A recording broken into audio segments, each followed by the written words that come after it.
9:13, welcome back. The Halloween season is full of spooks, but some of those horrors come in a different kind of wrapping. Integrative pediatrician Dr. Anna Maria Temple is joining us today with a little switcheroo. Whoa, I wasn't prepared for that, Dr. Temple. How are you? Good morning. Good morning. Okay, people need to take me seriously, so I have to leave them. All right, so listen, this is a time where, you know, especially if you're under the certain age, maybe of 18, you get excited about Halloween. Yes, dressing up is the fun part, but getting all that candy and sinking your teeth into all those waxy type of candies, we can't wait for that, right? Yes, except it comes at a cost. You know that the Halloween industry, $6.9 billion industry with $2 billion going to candy. The average child consumes 3.5 pounds of candy on Halloween night, which is 3.5 cups of sugar or 222 packets of sugar. The amount of calories, 7,000 calories equals 13 Big Macs. And on top of all the sugar, we have some other horrible ingredients that are horrifying that we need to discuss. Let's talk about some of these ingredients. Now, here's one thing is when you get these little fun size candies, you don't think that they're harmful because they're small little bite size, and no one's turning them over to look at the ingredients. Let's be honest. Right, unless your mother is an integrative pediatrician, and then they have to. Okay, let's start with the first horror. Food coloring would probably be the most popular thing that people would recognize. Right, so food coloring, right, and especially super common in our Skittles, Swedish Fish, into the Sour Patch Kids, things that are super colorful that don't exist in nature. We have food coloring. The problem with food coloring, it's associated with ADHD, anxiety, eczema, asthma, and so many behavioral issues. Instead of that, there are other options. We have Skittles by Yum Earth without food coloring, and there's other companies that are making Swedish Fish without the nasties. Oh, giggles. I like that. Switch out Skittles for giggles. I didn't even realize there was a healthy alternative to that. Okay, that's a good one. The next one, never heard of this. TBHQ. What is that? TBHQ is a preservative in food that prolongs shelf life. Also, it prevents discoloration of the food.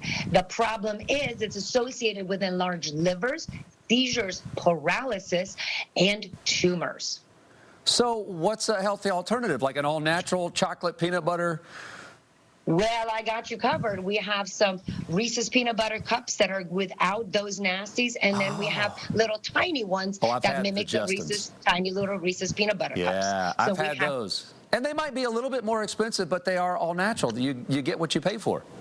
Correct, but my whole thing is like, why do we need 3.5 pounds of candy? Yeah, no. Nobody needs 1,000 pieces of Reese's peanut butter cups. Yes, they are pricier, which means that's going to cut down how much you're eating because the budget doesn't allow it. Oh, you're so smart about that. Okay, trans fats. I haven't heard that in a while, but they're still putting this in food products. It is so aggravating. Trans fats were banned from food by the FDA in 2018. However, it is still present in children's foods. It is called hydrogenated or partially hydrogenated vegetable oils. If you see those words, run the other way because it's associated with diabetes, obesity, heart disease, and stroke. So I'm guessing there's a healthy alternative to M&Ms. You can get something similar to that without trans fat? Of course we do. You know, one of our companies right here, these guys have M&Ms, and these guys have the peanut. We can get a peanut butter or the ones that are filled with peanuts. All right, the next horror number 4, PGBR. Is this another food preservative? Another food preservative that increases shelf life and decreases food discoloration. Unfortunately, this lovely preservative increases liver size and kidney size. But of course, we have other options. We have, you know, the Almond Joy alternative, and we have the Kit Kat alternative. Again, choose the candy that your child likes and switch it out for a healthy one. You don't have to do all of these. Just pick one or two and call it a day. And last but not least, I guess we ought to be thinking about those kids that have sensitive bellies, sensitive skin, allergies. What about food allergies? Food allergies are so prevalent. There's so many kids that actually cannot go trick-or-treating because it's so scary. So you could be the house that actually caters to our youngsters with food allergies. You can do glow-in-the-dark bracelets, glow-in-the-dark balls, glow-in-the-dark necklaces. Have some fun ideas. The thing about the Halloween is getting the loot is not necessarily about the candy. So as long as the kids can have something that they can play with or feel that they have gotten something on Halloween, they'll be good to go. It doesn't necessarily have to be Reese's Pieces. So, Dr. Temple, what I heard you say was we're not taking all the candy off the table. We're not saying don't have fun on Halloween night. We're saying make smart alternative decisions. You can still get the things you like, and some of your kids might not even know the difference. True, and then we can teach our children slowly, one step at a time, on how they can make better decisions for their health so they can stay healthy and thriving this Halloween season. I love it. Those are some great ideas. We're going to put all those tips on our website, qcnews.com. Dr. Anna Maria Temple, thank you, and have a wonderful and a very safe and a healthy Halloween. Always a pleasure. Thank you so much. You too. All right, take care. Bye-bye.